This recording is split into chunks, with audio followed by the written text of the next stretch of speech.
The movie opens up with a fist battle between a bear who calls himself Superman Bramble and the villains of the city. After Bramble defeats the villains, another superhero bear named Briar and the kids in the city circle around him for a hug. Standing on trash cans inside a forest, Bramble continuously laughs at his hallucination of being a hero. His friends stared at him in confusion, wondering why he was so happy. Vic, a human who stays with the animal, screams out Bramble's name as he was now tired of watching Bramble daydream. Bramble falls from where he stood, landing belly flat on the pile of trash before him, while Vic scolds him for neglecting his job of cleaning up the trash. Bramble looks around and realizes he was only fantasizing. The animals were all busy preparing for an event. The human tries to get lazy Bramble to do his job on time, and so he offers to give Bramble ice cream if he finishes off his job. Bramble swiftly picks up all the trash from the floor into a basket and empties it into a trash can. Just when he was about to empty the last basket, he slips over a banana peel and falls headfirst into the trash cans, causing all the trash to spill over. The animals, who were initially amazed by his working speed, were disappointed once again. Vic scolds Bramble, but Bramble insists on getting the ice cream before working any further. Another bear named Briar walks into the scene. He tells Vic to let Bramble rest and decided to finish up Bramble's work for him. Bramble runs off excitedly to get the ice cream, but then he bumps into two animals on his way. In the next scene, multiple space vehicles move swiftly in the air, chasing a spaceship vehicle. They shoot at it continuously, but they miss. A missile is launched to finish it up, and it did, causing the vehicle to explode. A part of it falls into the forest, passing slightly above Bramble's head.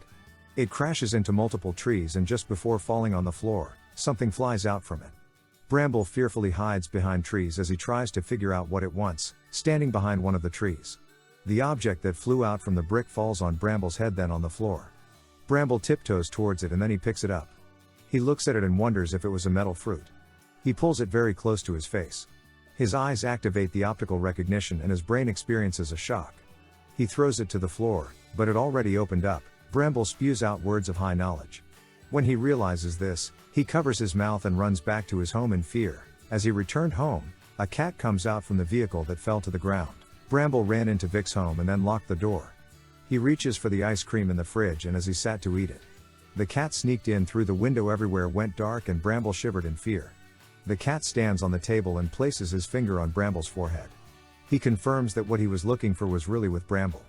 He tries taking Bramble with him, but Bramble puts up a fight and then he escapes outside. He calls out to Briar and Vic for backup. They all return to Vic's place. Vic was enraged as he met his home in a mess. They search around for the monster Bramble told them of, but all they found was a cute little cat. Bramble tells them the cat was the monster, but they threw him outside instead. Bramble tries to explain to them that Abby was a bad cat, but they didn't believe him. Abby does all he could to frustrate Bramble to get him to come with him, but Bramble refuses and puts up with Abby's axe instead. The others head to town, but Bramble decided to stay back in the forest with Abby. The second the others left, Bramble requests a duel from Abby and Abby gladly accepted. Just before their fight, a tiny drone arrives. Abby destroys it, and after that, spaceships arrive with the humans who chased after Abby earlier inside of it. They tried to capture Abby and Bramble, but Abby fights them all off and saves Bramble too. Bramble asks Abby for his real identity, and Abby explains to him that he isn't from the Earth and cannot return because his ship was damaged. He tells Bramble that the humans will continue coming back until they get what they want. Abby tells Bramble that if he doesn't help him, the humans will keep returning for him, and if they meet his friends they will kill them all, and this convinces Bramble to help him. Abby shows Bramble what his ship looks like and tells her to focus his mind on it and locate it. Bramble does that and he sees the ship in the trunk of a car passing by. They quickly run after the car, unknown to them. The tiny drone that Abby destroyed was still powered and the humans were watching their movement from it. Abby and Bramble follow the car into the city. Bramble devises a means for them to move about without attracting attention to themselves. But their cover blew up and they had to run. Abby, feeling impatient and stubborn, chases his ship and then gets into police trouble. Bramble rescues him right in time, and as they run, Bramble sees the other guys walking out from a store. Briar and Vic decided to run after them. Bramble and Abby follow the trunk into the forest where they scrap metals. After loading the ship on the scrap machine, the scrappers left it to check out their lottery tickets. Bramble and Abby immediately turn off the machine. They enter the ship and Abby asks Bramble to use his brain and turn on the ship. Bramble struggles with it and close to achieving it. The scrappers arrive and turn the scrap machine back on. This affects Bramble's focus. Abby leaves the ship and takes care of the humans. He tries to turn the scarf machine off, but he accidentally breaks the handle. He holds onto the ship with his strength, but it wasn't enough. But the ship was very close to falling inside the scrap, when Bramble finally succeeds in turning on the ship and getting it to fly. The ship lands on the rooftop of a building and Abby gives Bramble a hologram of him telling the truth so Bramble can show it to the others and explain to them that he wasn't the bad person. Abby stayed behind to guard the ship. Bramble hid behind a wall in the alley, fantasizing about the reaction of his friends, but then he overheard them talking about how much trouble he is to everyone. This breaks Bramble's heart, so he leaves without even explaining to them. Abby sat inside the ship and watches a video of a kitten with its parents with tears in his eyes. He quickly turns off the hologram when he hears a squeaky noise outside. Abby opens the door quietly and then he sees Bramble sitting on the stairs. He calls out to Bramble and realizes Bramble was chewing on a snack. Bramble offers some to him, which he initially rejected, but he later accepted it. They were both sitting on the stairs snacking when the human who wants the device shows up by breaking through the wall. Abby and Bramble immediately escape into space with the ship. As they flew in the air, Bramble sees a vision of many more ships like they were locked up somewhere. He tells this to Abby and Abby asks him where he was seeing it. Bramble then tells him it was right in front of them. Many drones come out from the big ship and then start shooting at Abby's ship. Bramble tries to run away, but Abby asks him to turn the ship around instead and they burst into the big ship. On arrival they see the other parts of Abby's ship and while Bramble tries to take them, Abby goes after the necklace. Abby sights the necklace and tries to take it when he gets hit by a firefly. The female boss of the gang comes out and tries to strike a deal with Abby. Abby rejected it. Her husband, the male boss, arrives and they both fight off Abby. Right before Abby's defeat, Bramble shows up and rescues Abby, taking the necklace along. The husband and wife go after them and in the fight the necklace falls off the ship. Bramble does some calculations and finally save the necklace and Abby too. The female boss orders over missiles to attack Abby's ship. So Abby tells Bramble to take the ship high into space while the missiles got a point. As they pursued the ship, it freezes and falls back to Earth. They all land in the junkyard where the scrappers scrap out metals. One of the scrappers hits a missile and it explodes, causing the others to explode as well. Back in space, Bramble and Abby had fun moving around without gravity. They played with the environment until they got tired. They sat down staring at Earth and Bramble asked Abby why he was back on Earth. Abby explains to Bramble that he was initially born on the Earth, but after a terrible fate befell his species. A number of them died while only a few survived. He tells Bramble that he lost contact with the others and had been alone for a long time. Bramble hugs Abby as he wasn't sure of what he was to tell him. Abby found a motivation to look for his parents again and not give up. Bramble asks Abby where the search was to begin from and Abby tells him to go to the South Pole. The humans abducted Bramble's family and told them lies about Abby just to get them to be on their side. They arrived at the South Pole where Abby and his family, an entire clan, lived in the past. Using the necklace, Abby opens up the gate to his home. Unknown to Abby and Bramble, the fireflies follow them in. While Abby and Bramble head for the lighthouse where one can send a message deep into space to send a message to his parents. The fireflies tried to deactivate the machine which had been protecting the town for years. They passed by Abby's old home and memories with his parents came flowing back. He wiped his tears and tells Bramble to take the ship to the lighthouse, as Bramble was about to do that. The fireflies deactivated the machine and darkness befalls the city. An opening was made above and the human came in with their guards. The entire place crumbles down. They head to the place where a powerful giant robot named Quaver was kept. Bramble and Abby tried to stop them. They used Pryor to lure and distract Bramble while Abby alone ran after them. Bramble finally explains the entire situation to his friends and they realize they've been tricked. They go to save Abby but it was already too late. Abby tries to talk them out of awakening the Quiver but they refuse to listen. The moment they activated it, everywhere came crumbling down again and the South Pole gets destroyed.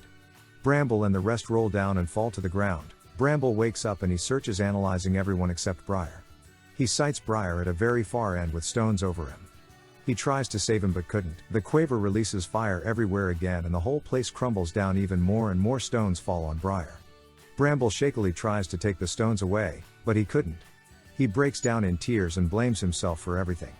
He wails bitterly, banging on the stones. He placed his forehead on the stone and sobs continuously. As he sobbed he hears someone call his name. His eyes light up and he listens keenly. He realizes it was Briar. Briar tells him not to blame himself for anything and tells him not to see himself as unworthy. Briar tells Bramble not to try to be like him, but to rather just be himself. He tells him how proud he is of who he has grown to become and then he loses consciousness. Outside, the Quaver continues destroying everywhere and wrecking the entire place. The guards they had come with to unlock the Quaver run for their lives. The Quaver yet again releases fire and this time it causes the giant stone to fall into the place where Bramble and his team were. As Bramble stood and watched the stone fall, he remembers all the beautiful memories he had shared with all her friends. This sends an electronic wave through his body and it connects with the spaceship scrap. Unbelievably, the scraps all join together and form the ship again. Bramble connects with the spaceship and wears it on his body like a spacesuit. While he controls it from the inside, he pulls away the boulders covering Briar. Everyone was amazed and they looked at Bramble in astonishment. Bramble saves the guards who the Quaver tries to attack.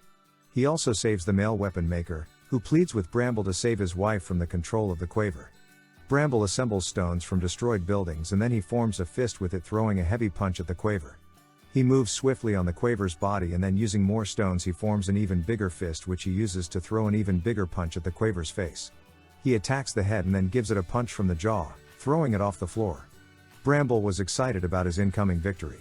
Abby calls out to him from the lighthouse and tells him to shut down the Quaver. Bramble affirms Abby's instruction and dives in for the heart to bring out the female arms dealer, who was the heart of the Quaver.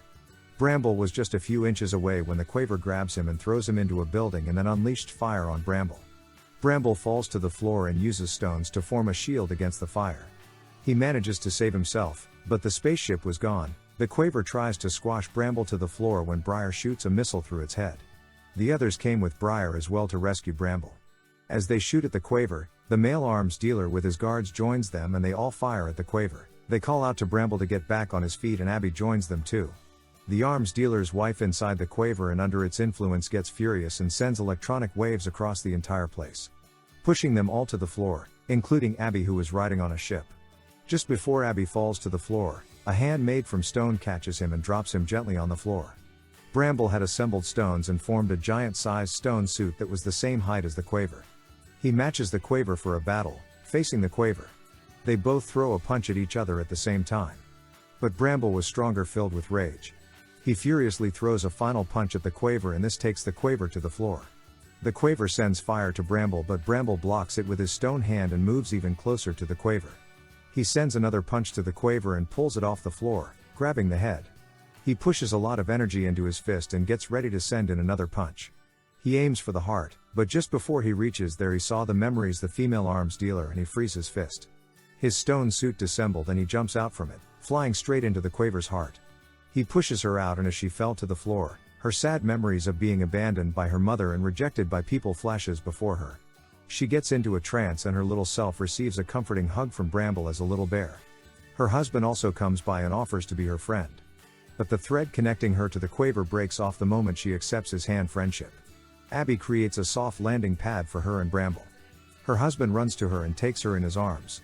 Abby worriedly goes to Bramble and asks him if he was okay and Bramble says yes.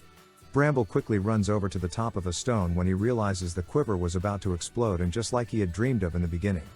He said his heroic lines as the Quiver explodes.